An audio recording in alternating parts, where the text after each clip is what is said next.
What up, people? It's your boy, Master Chudy, out here with another comic review. So we're hitting up with Flash 32. Um, this has been a pretty good issue right now. Flash has been killing it. And we now see him that Flash is heading to Iron Heights right now, doing his thing. What do we expect from Barry? We don't know, but the cover is pretty ominous. We see Barry walking into like this castle thing, making it out. Whether it's going to happen, he's like, "Welcome to Iron Heights, Barry Allen. Hope you make it out alive." So who knows what's going to happen or what will be the build-up. But let's get into it. So we get a nice splash page. We see Barry and Kid Flash, Wally, the second Wally, working together about to stop a robbery, it looks like. And, he's just discussing how the his Speed Force powers have become destructive ever since he became Negative Flash. So we see Black Spider, who is the main villain. Wally and them just go in and do everything they need to do. Go in. He's been working with Kid Flash, and the more that he works with Kid Flash, the better his powers are under control, so we can see it's less destructive. So, there's good banter and everything like that. He's like, "Really, Black Spider, do you have to commit a crime this early on a school day? People haven't had their coffee yet." Nice. So, they go in. Barry uses his negative Speed Force powers actually more effectively now, which looks pretty well. Takes down Black Spider. But even though he's improved a bit, it's still chaotic. Kid Flash then goes in, and he's really happy that he's with Kid Flash because his exuberance, makes him feel a lot better. It makes him smile. So he learned this kick from Robin, Damian, and he's like, "Robin taught me that move before he kicked me off the Teen Titans." And Barry's like, "I'm not sure I feel how I feel about you learning anything from that kid." And you just see Kid Flash like, "Tch," just like Damian. So then Wally does his thing, picks up all the diamonds, showboats a bit, still him. And he's like, "Stop showing off, Kid Flash." So they're done with everything.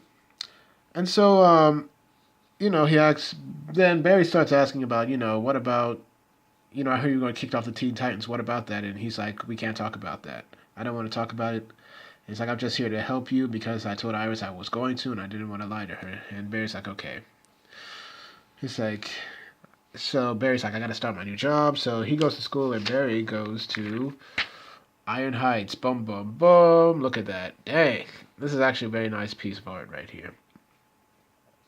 So we got Joshua Williamson as the writer, Christian Duce as the artist, Ivan Palencia as the colorist, Stephen Wands as the letterer, Helly Jones and Michelle Madsen did the cover. Pretty nice cover. Howard Porter and Hoff did the very cover, which is pretty nice. And then Rebecca Taylor is the assistant editor, and Brian Cunningham is the editor. Nice. So we have Kristen right here from the last issue is also with Barry. And she's like, "This is hell." It's like, "It would be worse if we had to be locked in a cell, Kristen." And she's like, "Look, I'm still angry at you for getting me transferred here." He's like, "You got us both transferred here, so don't make any jokes about it." It's like, at least we're on time, but we aren't early. So then we see the 71% oh my of gosh. our elected officials are men, and they don't know. Jez, you got that little interruption over there, because this is on my computer, so sorry about that. So then we get the warden. It's like, "So you might as well be late, Mr. Allen." It's like, "This is your first strike. 2 more leads to automatic termination from the CCPD. I'm sure Detective Singh allowed you to keep your lenient schedule on his watch at the crime lab, but that's not what we do. That's not how we do things in Iron Heights. Being late costs lives." So it's like, "My schedule is packed, and frankly, I don't have time for you. But I personally give a new tour to all the employees. After Ebal Thorne's escape, I increased the security 1,000-fold. No one can breach our walls or enter without my knowing." And she's like, "What about someone like the Flash, Warden Wolf?" And he's like, "Well, impossible. In fact, I hope someday the Flash himself, I hope to hold the Flash some here." It's like, "I hope to hold the Flash here someday, Miss Kramer." And Barry's like, "What? After all the damage he's done to Central City, the Flash has more than earned a spot in my care. Here's your office." And it's a cell. Refurbished, of course. And, he's telling Barry, like, "Look, mind your own business. Worry about your job. Don't ask me no questions. I don't care. It's like, your duty is to preserve any crime scenes that occur at Iron Heights until the real CSIs arrive. But since it's such a rare occurrence, it's my belief that this was a move by Singh and the mayor to keep an eye on me, and I do not appreciate it. I do not want or need you here. And then Chris is like, that's not why we were sent here. It's like, you know how often I hear the claims of innocence, Miss Kramer? Just as with all my inmates been sent here to Iron Heights, there must be a reason. And of course there's a commotion, and of course got the usual prison fight. So we see a fight between Mick Rory, Heatwave, and August, who was one of the first speedsters that were actually, I think his name was Godspeed, yeah, Godspeed, where he was killing all of these speedsters originally, and he was a friend of Barry Allen, but he blamed Barry for not solving his brother's death. So he's shocked here, and you just see just a battle right here, and Chris is like, "You're not gonna stop this." It's like you're not gonna stop this fight. It's like they ain't hurting anybody but themselves. So no, I'm not gonna stop it. So you just see usual prison fight. Mick and August just beating each other, and then Mick is like, "How'd you bounce so quick for my punch?" It's like, you gotta learn. When you gonna learn, Heatwave, that even with these damn power dampener on, I'm still fast. He's like, he sees Barry. Mick got him in the stomach, and then Pipeline, report to the yard now. Fun's over. So apparently he doesn't like this connection right here between Barry and August. So we got the squad right here, the Pipeline people, newest additions. They can take down these superpowered people even with the dampers on. They're just here for extra security because the conditions are harsh, and he thought it was appropriate to fit his new guards with the latest gear. And he's like, come on, guys, can't we just get along? Grant went to punch Mick. He's like, sorry, Mick, I just gotta have the last word. Horrible habit I'm working on. So, of course, he's taken down, bam, with some weird ray. Then Pipeline Sonic Disruptors debilitate these animals without ever leaving a mark. So it's like perfect, pretty much. And so we see all of the Rogues Gallery and other villains here marching to their place like this. And then we see Captain Cold talking to his gold flyer, I think. Well, his sister. I can't remember her villain name right now. He's like, sis, use the connections to dig up why Alan is here and how he knows Hart. And it's like, sure thing. So they're about to dig into this personal business, see what's going up.